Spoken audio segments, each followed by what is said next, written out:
In this video, I want to talk about managing your sports betting bankroll. I know, kind of boring, right? Don't worry, I'll make it exciting. I say stupid shit all the time. But seriously, you have to know how to manage your bankroll if you want to be successful with your sports betting. But so many sports bettors get it horribly wrong, and every time I see sports bettors messing this up, I want to smack them with a dead fish, or smack them with a live fish, or call their house at 2 in the morning and hang up. But anyways, let's do this shit. Okay, so I just cleaned out my car. I had a lot of spare change. I know what you're thinking. I thought you were a millionaire. I'm a billionaire with a capital B. But anyways, back to my change. So I'm going to use this spare change to show you exactly how you should look at sports bet. Okay, so I'm going to show you how guys that live in their mother's basement bet. Maybe girls too, I don't know. Okay, so use your imagination. You got $1,000 in your bankroll. Okay, so to make this change thing make sense, $1,000 represents $1. So we got 4 quarters, right? Remember, this is how dumbasses bet. Well, they divide their bankroll in 4 and they place 4 different wagers. Oftentimes, they'll lose it all, or they might win one and then they'll eventually lose it. And the cycle continues and they will re-up their account and keep losing their money. As you can clearly see, they're betting 25% of their bankroll. They have a lot of risk, but they also have a lot of reward potential. It's really not a smart way to bet though. Okay, so let me show you how guys or maybe girls in their parents' garage live. They're slightly better than the guys that live in their parents' basement. So you take these 10 dimes, because 10 dimes equals $1. Then they'll place 10 wagers and they might win 5 and then they might lose 5. They might use their 5 winning ones and then eventually lose those. Don't worry, this shit will make sense in a bit. So basically they're betting 10% of their bankroll on every wager they place. It's just not that smart, I know. Over time what happens is they just end up losing their entire bankroll. And before you know it, I took their girlfriend. Okay, so let me show you how fairly smart people bet. You know, like that guy or girl that used to cheat off their test. They're gonna bet in nickels, right? 20 nickels would equal $1, right? Or if you want to get all mathematical and shit, that would be 5% of their bankroll. Meaning they can place 20 wagers and it would take them a while to lose all their money. And if they're good, they should be able to grow their money. Now this is a better approach because you're risking a little bit more, but you're also going to grow your bankroll slowly. Now I'm going to show you how geniuses like me bet. Yes, I know, I am the privileged one. People part ways when I walk by. I get lots of love letters, which I just throw away. And the banks love me. I start placing all my wagers in pennies, right? Because 100 pennies will equal $1. Therefore, it's 1% of your bankroll on each wager you place. Don't worry, this will all make sense in time. Just hang in there. That means I can place 100 different wagers before I run out of money or my bankroll is completely gone. Or if you want to get all fancy, it's called risk of ruin, which means how long will it take before you exhaust your whole bankroll or run out of money. Now, why the hell am I telling you this shit, right? Well, I'm telling you this because you want to think of your bankroll as something that you can't lose. Because if you lose it all, then you have to add more money. This is where people get in big time trouble. When you're betting 1%, you can grow your bankroll slowly. And most importantly, you're not taking a huge risk and then potentially losing your bankroll. Okay, so you're probably wondering, how should you bet, right? How much of your bankroll should you bet on each game you're placing a wager on? Bet 1 to 3% of your bankroll. Meaning if you had $100 in your account, you'd bet $1 on each one or $3 on each play. As I've showed you, if you don't keep it to 1 to 3%, you lose your money really quickly. Now don't get me wrong, you will go on hot and cold streaks. What this does is it protects you because every bettor, every sports bettor that's ever betted on anything will have a hot streak and a cold streak. Sometimes naked women will just streak by your window. When you manage your bankroll properly and you're only doing 1 to 3% on every play that you're making, you're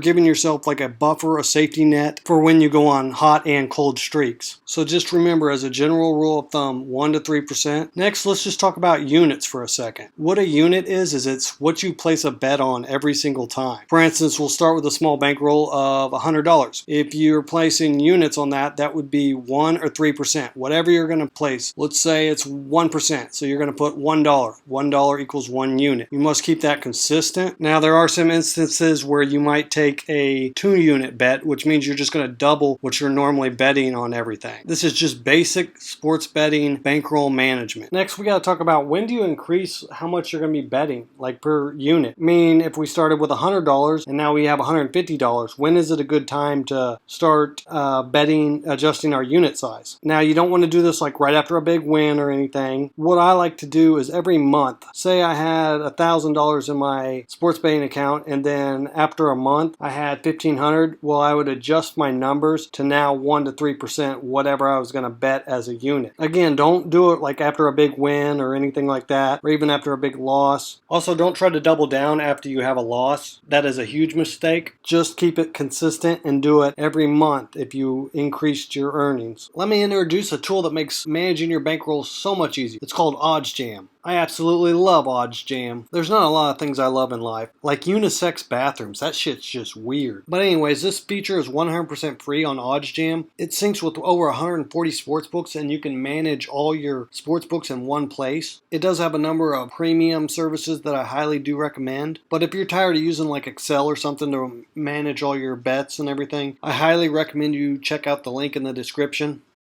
Okay, so now you know how to manage your bankroll. You've got an upper hand on about 95% of the sports bettors that bet on sports. If you can do me a favor and go ahead and like this video or leave a comment. Let me know if you have any questions or anything. Tell me about the birds and the bees. Well, maybe not. YouTube probably wouldn't like that. Anyways, if you want more great content about sports betting, go ahead and subscribe to my channel. Make sure you check out the links in the description. There's always a crap load of them. And I'm out! I gotta go to the coin bank!